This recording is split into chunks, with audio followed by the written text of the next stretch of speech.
William Whalen here for GetMoreSports.com once again, and we are talking about the Pac-12.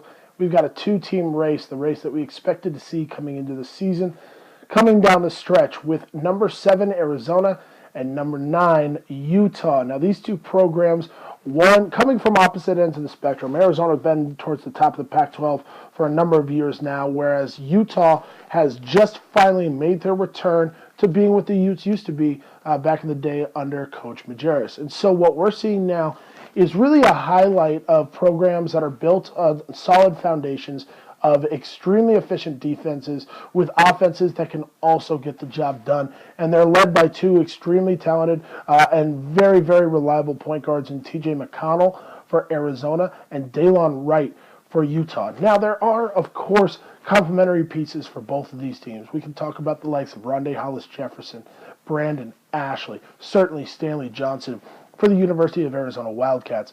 Then on the other side, we can talk about Jordan Loveridge. We can talk about Jacob Pirtle. We can talk about these players for Utah like Brandon Taylor, who have just continued to develop under the radar a bit in Salt Lake City. But this one is coming down to the wire, and I want to get into it a little bit because ultimately what we're looking at here is this. Arizona finishes with 4 of their last 6, including a game tonight against the University of Southern California, at home in the McKale Center, where they are absolutely unstoppable so far this year. Now, on the other side, Utah is finishing up with 4 of their last 6 on the road. Opposite ends of the spectrum, opposite paths to the ultimate goal of winning the regular season Pac-12 title. Now, Utah's got to deal with the Oregon teams on the road. Oregon State is undefeated at home on the year. They've already taken out Arizona there.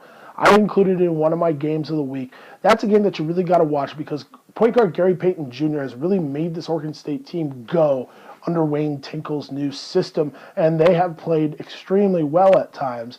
So this is going to be a game that they're going to be pumped up for. I think Utah does match up pretty well with them. Arizona is a team that you can zone a little bit more than you can zone Utah. So it will be interesting to see there. But then you got to consider Utah going into Eugene and playing the talented and high-scoring Oregon Ducks. Dana Altman always does a good job with his teams, and that has continued this year. It's a matchup that you should be worried about if you're Utah, simply for the fact that Oregon can go off at any moment on any night and take out anybody if they want.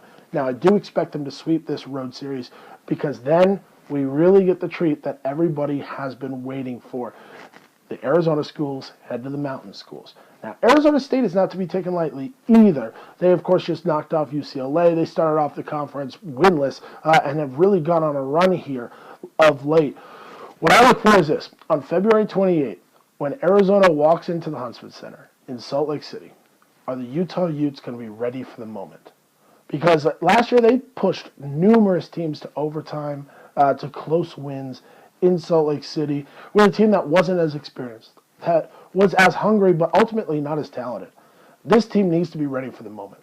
They need to be more ready than they were just a short time ago when they went to Tucson to take on the Wildcats in the McHale.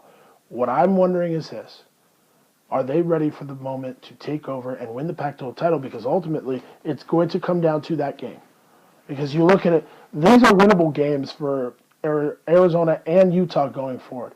Utah's got to beat Oregon and Oregon State. They've got to beat Arizona State. Then they go on the road for the Washington schools, at Washington State. All games that they will be favored in. All games that they absolutely should win. The one game that's the toss-up is February 28th against Arizona.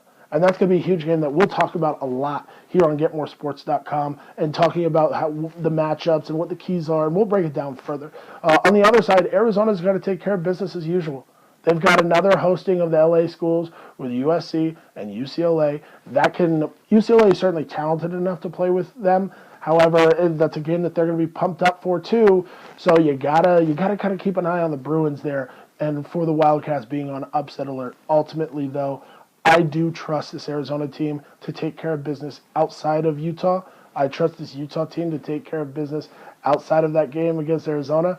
Who wins, we'll see, but we'll talk more about it. It's just really fun to see this race really kind of clearly coming down to 2 teams, and not just 2 mediocre teams, 2 top teams in the nation, and 2 of the teams that I fully expect to make big-time runs in the NCAA tournament.